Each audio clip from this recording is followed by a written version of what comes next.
Today on CityCast Boise, Minerva Jayne is here to share the best places to find love in Boise this Valentine's Day. The Boise Weekly Advice columnist chats with me about her best and worst Valentine's Day experiences, fave romantic movies, and why, no matter the outcome, she absolutely loves love.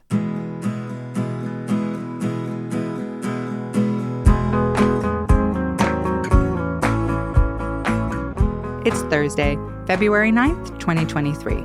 I'm Emma Arnold, and this is CityCast Boise.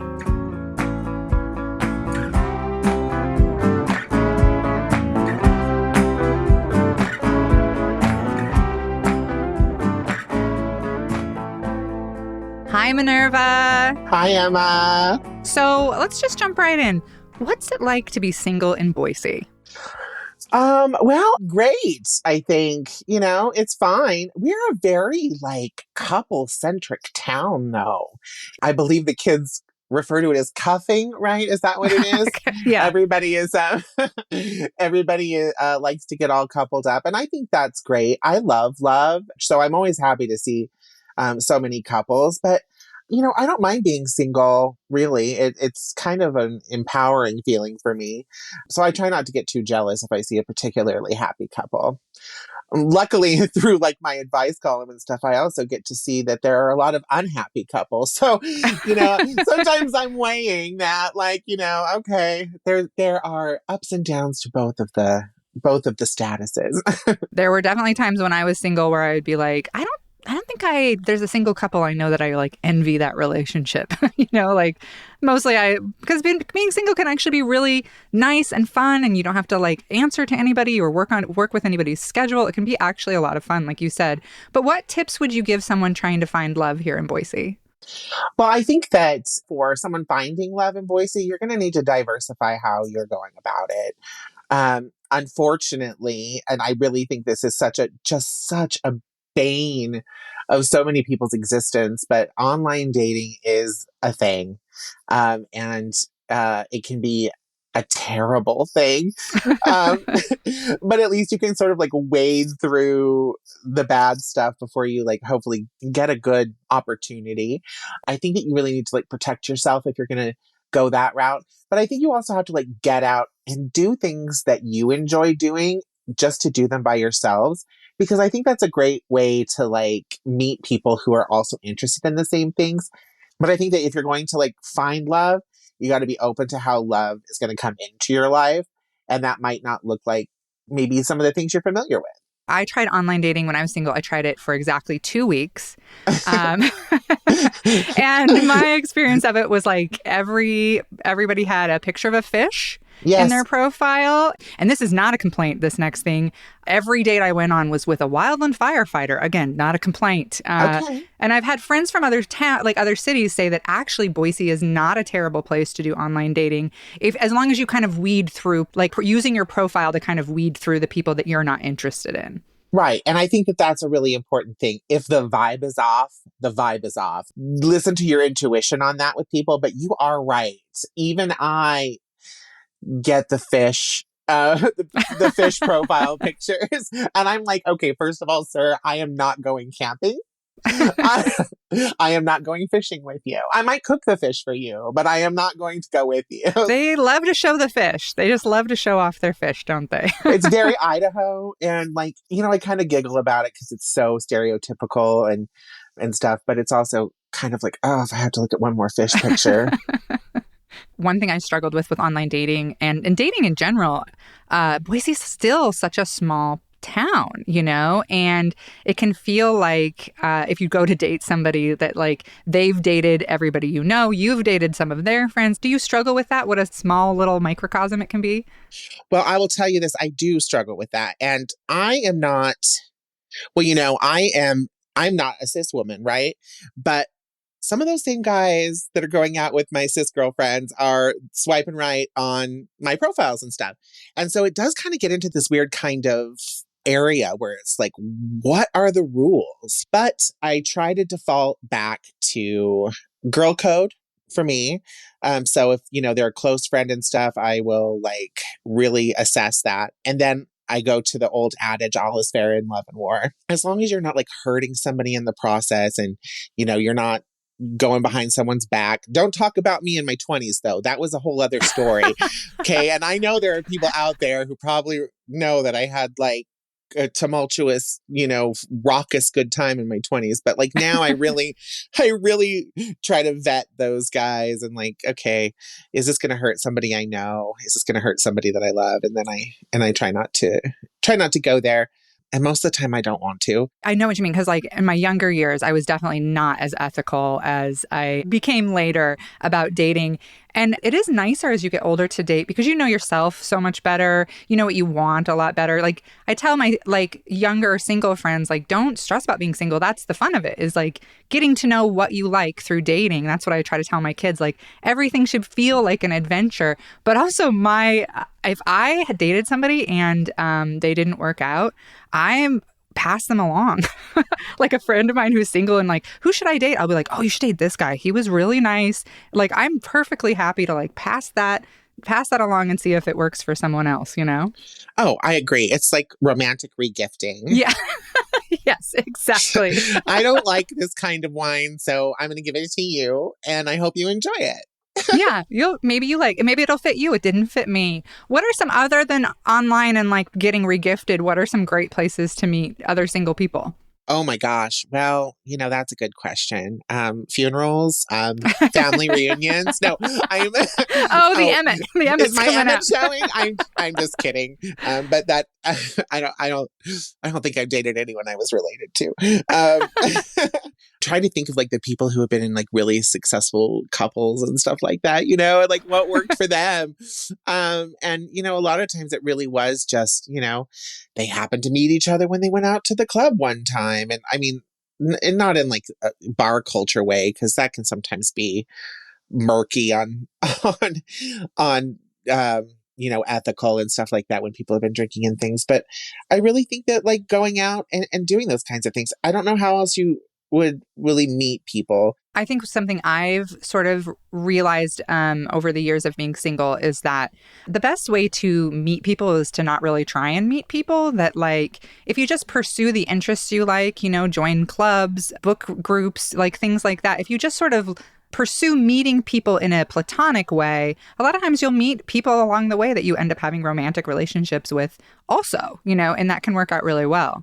Yeah. And I think that, I've met several people that I've been involved with through some of the like philanthropy work that I've done over the years, being involved in those kinds of organizations where, we have similar interests in mind. And we also, it kind of helps if you are somebody who wants to help other people to know, to be with people who get that.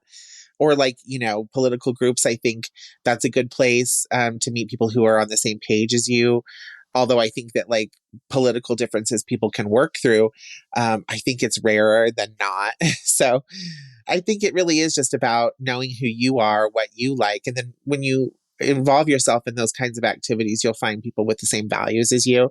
What can a single person do to enjoy Valentine's Day in Boise? I know it can be really tough for a lot of people. Well, I think that if you have a hard time seeing people just going hog wild on love on social media and stuff, it might be a good day to unplug if you're single. I say, maybe it's a good night in if you have a hard time dealing with other people's love. But if you're like, want to get in the spirit of love, and it makes sense, go out, go do something. Don't be afraid to be at the table by yourself, or don't be afraid to go out with your friends on Valentine's Day and do a friend's Valentine's Day. I just don't think that people should prescribe to the idea that love is just one thing and it only looks a certain way. And, you have to be in a couple situation to enjoy Valentine's Day. You don't. I think one nice thing for me about getting older was realizing how the non-romantic relationships in my life really are as important and as nourishing as the romantic ones. Like I think as you get older, you finally, I was a real boy crazy person for a lot of my life, and girl crazy too, I suppose. But like, I think as I've gotten older, I've really started to realize that. I'm very excited. Let's do our best Valentine's and worst Valentine's Day experience. And I have such a good worst one for you, but you go first. Best and worst Valentine's experiences. this is my best one. This is my favorite one just because it just seemed like the stars aligned for some reason. But I had been involved with someone for a while and it really wasn't like working out. There were layers of complexity to it. Like you said earlier, Boise's a small town. And so, like, if you deviate outside of any kinds of gender norms or your appearance norms, that can be intimidating, especially to men. But I'd been involved with this guy, and, after that, he had gotten married. And I was sitting at the Egyptian theater watching with my friends. We were having a friend's Valentine's Day event.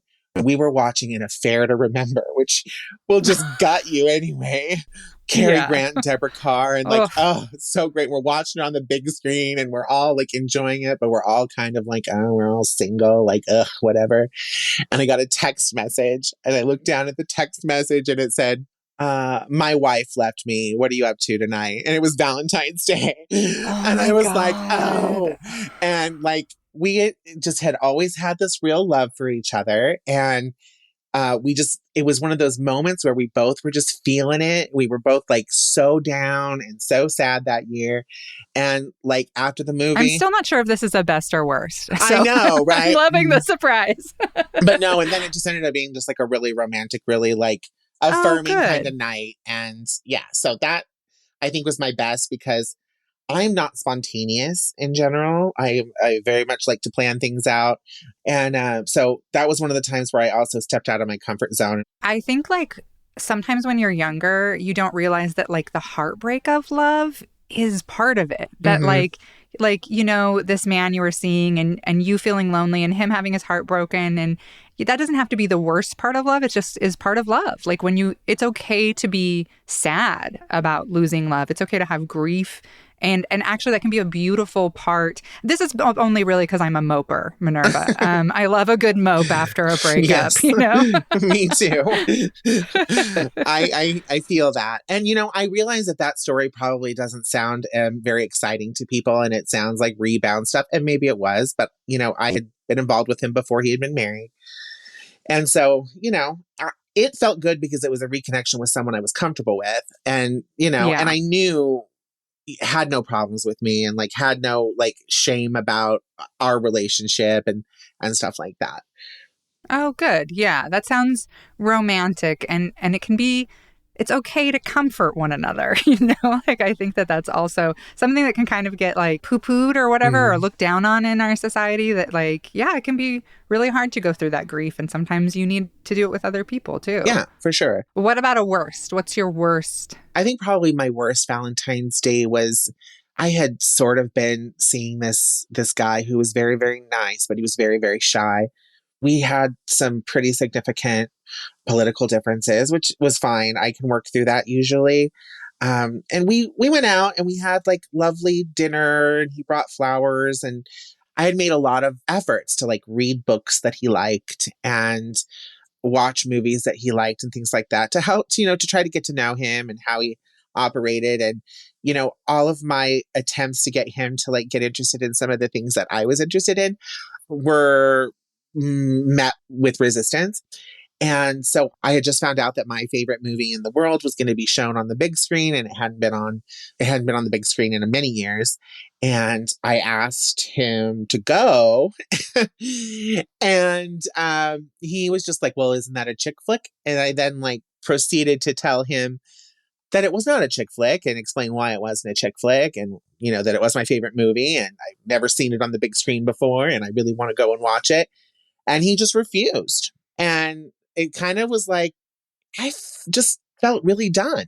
And I'm like, this is Valentine's Day. And I like the roses suddenly didn't really seem to matter. And the sushi dinner didn't really seem to matter. And, the champagne didn't seem to matter. And it was like, yeah, you're just never going to get excited about the things that I'm excited about. This wasn't the first example of that. And so it kind of felt like, okay, this is always going to be like on his terms. This is always going to be his priorities first. And it was one of those moments where I'm like, this isn't working for me anymore. It just felt like you just never going to take me seriously. So this is never going to work. Yeah. So that was my worst in the grand scheme of worst Valentine's Day. That is probably pretty tame and pretty mild, but you have to remember that I really am very Mae Westian in my singlehood, my independence.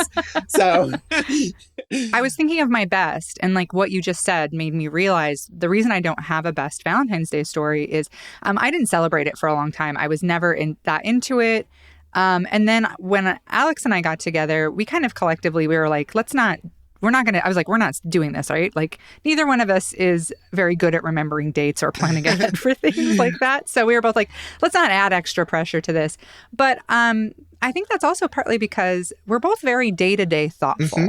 You know, like, I feel like in a relationship, both of us are always trying to help that person's day be a little better. And like you said, so like all the champagne and roses on the day doesn't make up for someone being like, I'm not going to watch your favorite movie. I don't care about that. Like, I think that the biggest thing about any relationship, romantic or not, is showing enthusiasm for something that your friend, partner, mom also has enthusiasm for. And I feel like that's a big part of showing love is just, do you know how many Dungeons and Dragons conversations I've sat through because of my sons where I'm just like, paladins, that's awesome. Like that's how you show love, is showing interest. And I'm the same as you. My worst story isn't that bad, but it's very funny to me. And I was dating someone I knew from a long time ago, but we were long distance. And he had been married right out of high school, just like me, to someone else, and had been raised very religious and really had experience with his wife of like 16 years.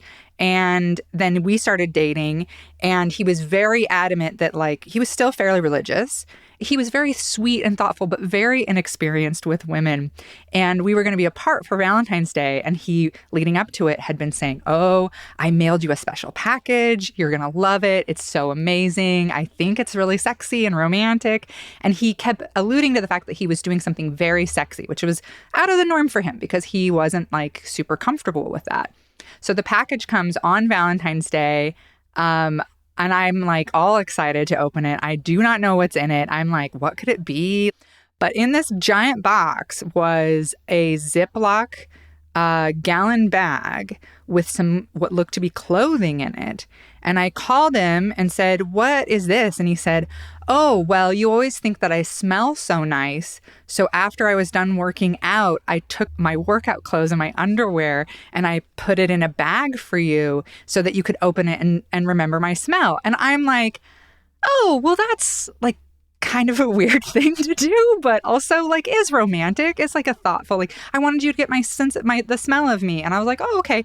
Okay. So then I hang up and I'm like, I open it, and turns out Ziploc bagging, sealing your man sweat and mailing it across the country is actually a really bad idea. And it was so rank. It was so, like, I opened it and I literally started gagging and was like, it was one of the most horrific things I've ever smelled. And we did of course break up shortly after that because I was like, this is hilariously never going to work. We shouldn't have even tried this. I think under the right circumstances, that would work really well for me. But like probably in this circumstances, like right after you've been in the gym and like, Yeah. So in the very beginning, you started out by saying that you love love. So tell me why. I love love because I think that love takes us outside of ourselves to appreciate other people. That is what I love about love. I think it allows us to try to be our best selves for the benefit of other people. And through the process of being better for other people, we're actually teaching ourselves to also be better for ourselves. Minerva, we here at CityCast, we love you and I love you. And I hope you have such a wonderful, sweet, perfect Valentine's Day. And thank you so much for coming on and talking to us about love. Yeah, thank you. I love you too. And I love CityCast. And I hope you have the best Valentine's Day too.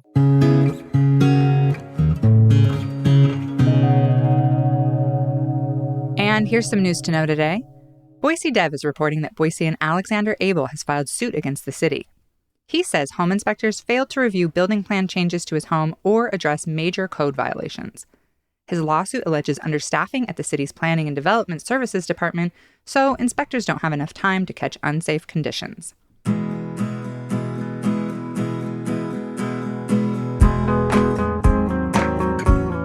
That's all for today here on CityCast Boise.